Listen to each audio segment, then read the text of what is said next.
یہاں تک کہ ایک دن وہ خود کو اس دروازے کے باہر کھڑا پاتی ہے جہاں واپسی کا راستہ دھندلا اور آگے کا راستہ خوفناک ضرور ہے مگر سچا ہے۔ ایرا کو اب یہ سمجھ آ جاتی ہے کہ ہر رشتہ بچانے کے لیے نہیں ہوتا اور ہر جدائی ہار نہیں ہوتی۔ کانیار کے رویے نے اسے توڑ ضرور دیا ہے مگر اسی ٹوٹنے میں اسے اپنی اصل طاقت کا احساس بھی ہونے لگا ہے۔ وہ جان جاتی ہے کہ اگر آج اس نے خود کے لیے آواز نہ اٹھائی تو کل وہ صرف ایک نام بن کر رہ جائے گی، ایک ایسا نام جس کی کہانی میں صرف صبر تھا، خوشی نہیں۔ اور یہی سوچ ایرا کے دل میں ایک فیصلہ بوند ہے۔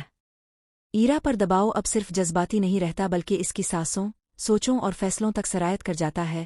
وہ جس خاموشی کو کبھی صبر سمجھتی تھی اب وہی خاموشی اس کے اندر چیخ بن کر گونجنے لگتی ہے۔ کانیار کا رویہ دن بعدن سخت ہوتا جاتا ہے۔ وہ ایرا کی کسی بات پر رکنے، سوچنے وضاحت دینے کو تیار نہیں ہوتا۔ اس کے الفاظ تیر کی طرح لگتے ہیں اور اس کی بے توجہی زہر کی طرح آہستہ آہستہ ایرا کے وجود میں پھیل جاتی ہے۔ ایرا جب خود کو سنبھالنے کی کوشش کرتی ہے تو کانیار کا ایک جملہ، ایک نظر، ایک فیصلہ اس کی ساری ہمت توڑ دیتا ہے۔ وہ آئینے کے سامنے کھڑی ہو کر خود سے سوال کرتی ہے کہ کیا یہی وہ زندگی تھی جس کے خواب اس نے دیکھے تھے؟ کیا محبت کا انجام یہی ہونا تھا کہ انسان خود کو ہی پہچاننا بھول جائے؟ گھر کے کمرے اسے تنگ محسوس ہونے لگتے ہیں، دیواریں جیسے اس کے راز سن چکی ہوں اور چھت اس کے آنسوؤں کی گواہ بن چکی ہو۔ ایرا کے دل میں بار بار خیال آتا ہے کہ وہ بھی ضد کر سکتی ہے، وہ بھی انکار کر سکتی ہے، مگر اس کی فطرت میں بس محبت نبھانا لکھا ہے۔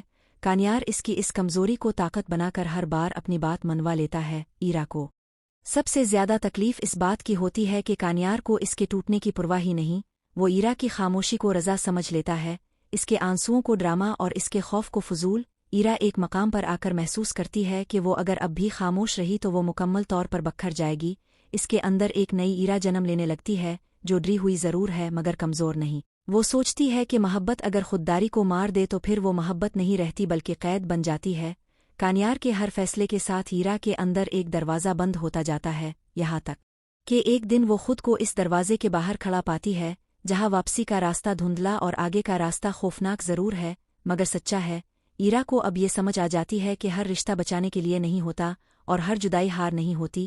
کانیار کے رویے نے اسے توڑ ضرور دیا ہے مگر اسی ٹوٹنے میں اسے اپنی اصل طاقت کا احساس بھی ہونے لگا ہے۔ وہ جان جاتی ہے کہ اگر آج اس نے خود کے لیے آواز نہ اٹھائی تو کل وہ صرف ایک نام بن کر رہ جائے گی، ایک ایسا نام جس کی کہانی میں صرف صبر تھا، خوشی نہیں۔ اور یہی سوچ ایرا کے دل میں ایک فیصلہ بوند ہے۔